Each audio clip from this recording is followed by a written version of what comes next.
develop.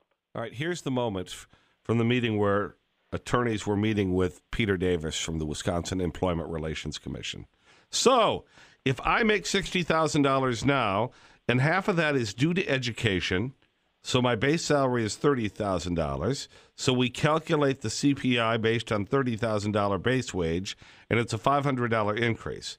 So then my total wage after the increase is $30,500 or $60,500. It's $60,500, right? Then Peter Davis says it's $30,500. Yep. No, I mean, this is pretty clear what's coming here, and it's one of those. The whole storyline we had an editorial about it yesterday in the Cap Times.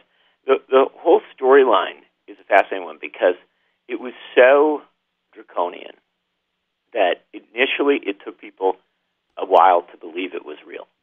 You know what I'm saying? But only a few people know about it.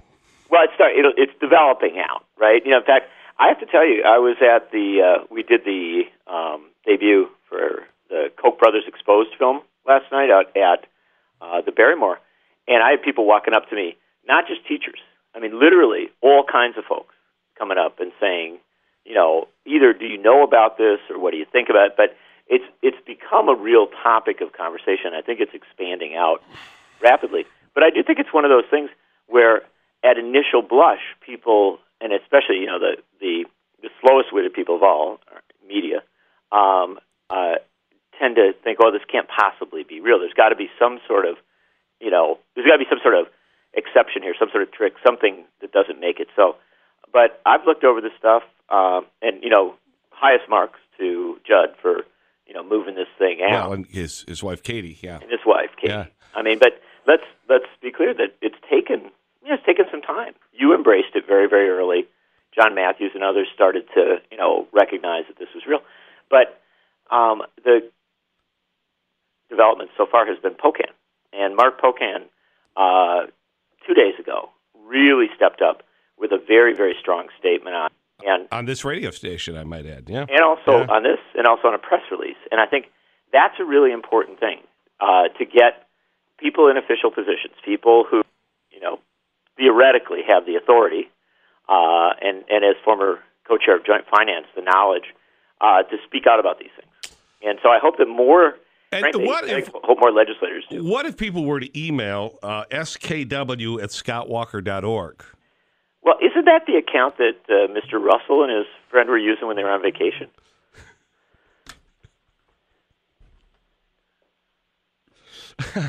Is that when they were leaving the box of porn off the driveway of the 17-year-old? Were they using that email? No, I think it was when they were going to rentboy.com. Okay. But so I get a little creeped out thinking about that, you know, scottwalker.org account. Well, skw@scottwalker.org is just if you're concerned about public education in Wisconsin. Yes, I think, of course, that look, it is important to communicate in all these ways. But I think that in addition to communicating with the governor, who, by the way, has, you know, kind of sole authority on this thing because it's this is an administrative rule. I mean, he's such a definitional player. But in addition to communicating with the governor, can I hang on for 1 second? Mary, it's Friday. Mary, it's Friday. Sorry, that was my lovely bride was running to take a swimsuit to our daughter 1 day late.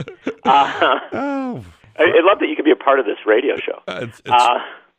But no, I think the critical thing here is that in addition to communicating to the governor, it is absolutely essential to communicate to the networks of people that we know, because this is a mobilizing issue. This is one that people should be talking about. A teacher came up to me last night and said, you know, does Scott Walker really want to make sure that every teacher and every relative of a teacher votes?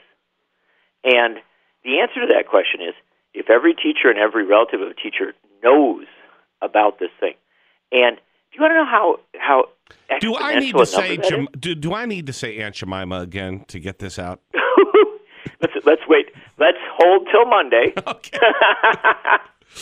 And you know, I just saw Sarah Palin's strong endorsement of Rebecca Clayfish. So I think that's coming down. And you know that, hey, here's a note for you. Chris Christie's coming on Tuesday. Is he really? Or I think it's next Tuesday to campaign around the state for Scott Walker. You know, that's really dumb of them. Well, I think that might be the day to go for it. That is... Because Chris Christie has done so much damage. No, it's just honestly, when he went out to California to get involved in some race and he was so disrespectful to people, you know, the one thing Scott Walker has going for him is that at least in public, he's resolutely polite. Chris Christie is, well, he's worse than I am. Hang on just a second, all right?